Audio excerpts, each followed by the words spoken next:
प्रकृति के रहस्यों को समझना आसान नहीं। कई बार हमारे मन में कई ऐसे सवाल आते रहते हैं जिनका जवाब लगभग किसी के पास नहीं होता, लेकिन फिर भी हम उनके जवाब ढूंढने में लगे रहते हैं। मेरे मन में भी आया कि इस अंतरिक्ष में स्वर्ग किस स्थान पर है। Where is heaven in universe? हम कोई भी धार्मिक टीवी शो देखते हैं या धर्म से जुड़ी कोई भी बात पढ़ते हैं तो उन सभी से यही पता चलता है कि इस ब्रह्मांड में कहीं स्वर्गलोक मौजूद है जहां इंसान मृत्यु के बाद ही जा सकता है। मन में सवाल आता है कि क्या सच में अंतरिक्ष में स्वर्गलोक मौजूद है? क्या उसे देखा भी जा सकता है? क्या मृत्यु के बिना भी वहां तक पहुंचा जा सकता है? आज तो विज्ञान ने इतनी उन्नति कर ली है, तो क्या कोई ऐसी टेक्नोलॉजी विकसित की जा सकती है जिससे इन लोगों तक पहुंचा जा सकता हो? मुझे अपने इन सवालों के कुछ जवाब भी मिले अलग अलग स्रोतों से। हालांकि ये नहीं पता कि जो ज्ञान मुझे मिला वह कहाँ तक सही है, लेकिन जो भी जानने को मिला वो लगा बड़ा रोचक और इसीलिए आज मैं उन बातों को यहाँ भी शेयर कर रही हूँ। कहते हैं कि ब्रह्मांड की उत्पत्ति ब्रह्मा जी के जन्म के साथ शुरू होती है और जब उनकी आयु समाप्त होती है तब यह ब्रह्मांड भी समाप्त हो जाता है। जहाँ ब्रह्मा जी रहते हैं उसे सत्यलोक कहा जाता है।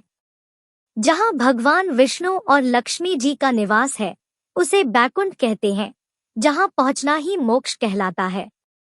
जहाँ देवराज इंद्र के साथ सभी देवता निवास करते हैं उसे स्वर्गलोक कहा जाता है, जहाँ इंसान मृत्यु के बाद ही जा सकता है। सभी लोग इसी अंतरिक्ष में मौजूद हैं, लेकिन उन्हें देखा नहीं जा सकता, या ये भी कह सकते हैं कि सभी लोग पृथ्वी से इतनी ज्यादा दूरी पर हैं कि वहां तक पहुंचना किसी इंसान के लिए संभव ही नहीं है। ये सभी लोग अलग अलग आयामों पर भी आधारित है। पृथ्वी से इन सभी लोगों की दूरी का जो अंदाजा लगाया गया है उसके मुताबिक अगर आज की टेक्नोलॉजी से हम बैकुंठ तक पहुंचने की कोशिश करेंगे तो 14 लाख से भी अधिक सालों का समय लग जाएगा। यानी आज की टेक्नोलॉजी से हम इन लोगों तक पहुंच ही नहीं सकते। आइए अब इसे थोड़ा विस्तार से जानते हैं। पृथ्वी से ध्रुवलोक तक की दूरी विष्णु पुराण के अनुसार सप्तर्षियों से 100,000 योजन ऊपर ध्रुवमंडल स्थित है।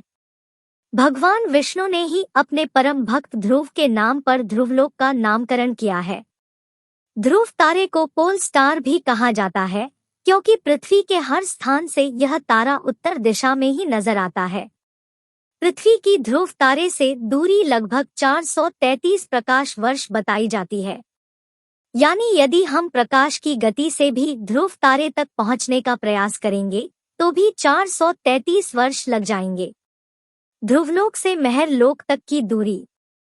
ध्रुवलोक से 1 करोड़ योजन की दूरी पर महरलोक है, जो स्वर्गलोक का ही एक भाग है।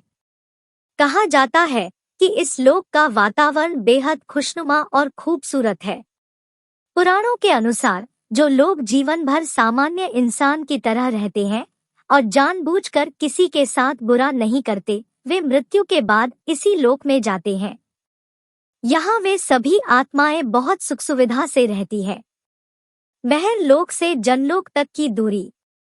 महरलोक के ऊपर 2 करोड़ योजन की दूरी पर है जनलोक, जहाँ ऐसे लोगों की आत्माएं जाती हैं जो बिना किसी स्वार्थ के दूसरों की मदद करते रहते हैं। ये स्थान बहुत सुंदर, सुखमय और तेजस्वी होता है। यहाँ जाने वाली आत्माओं को देवताओं के दर्शन भी होते रहते हैं। जनलोक से तपोलोक तक की दूरी। जनलोक से 8 करोड़ योजन की दूरी पर है तपोलोक, जिसे स्वर्गलोक का सबसे ऊंचा और श्रेष्ठ स्थान माना जाता है। यही वह स्थान है जहां सभी देवता निवास करते हैं। यहाँ जाने वाली आत्माएं देवताओं के केवल दर्शन ही नहीं बल्कि उनसे बात भी कर सकती हैं। लेकिन यहाँ जाने के लिए बेहद कठिन परीक्षा से गुजरना पड़ता है। जो लोग पूरे जीवन भर अपने स्वार्थ का पूरी तरह त्याग करके केवल दूसरों के बारे में ही सोचते हैं और दूसरों की ही मदद करते हैं, सदा साफ और पवित्र मन के होते हैं, साथ ही हमेशा भगवान की सच्ची भक्ति में भी लगे रहते हैं, उन्हीं लोगों की आत्माएं इस लोक में जा सकती हैं। तपोलोक से सत्यलोक तक की दूरी। इसके बाद तपोलोक से 12 करोड़ योजन दूर है सत्यलोक, जहां परमपिता ब्रह्मा जी और माता सरस्वती रहते हैं। कहते हैं कि यहाँ आत्माएं नहीं जाती, और अगर जाती भी हैं तो केवल उन्हीं लोगों की आत्माएं जा सकती हैं जो कई जन्मों से पुण्यकर्म करते चले आ रहे हों। जो स्वर्गलोक पहुंचकर भी अपने सत्कर्मों और भगवान की भक्ति और पवित्र मन को नहीं छोड़ते, केवल उन्हें ही यहाँ जाने का सौभाग्य मिलता है।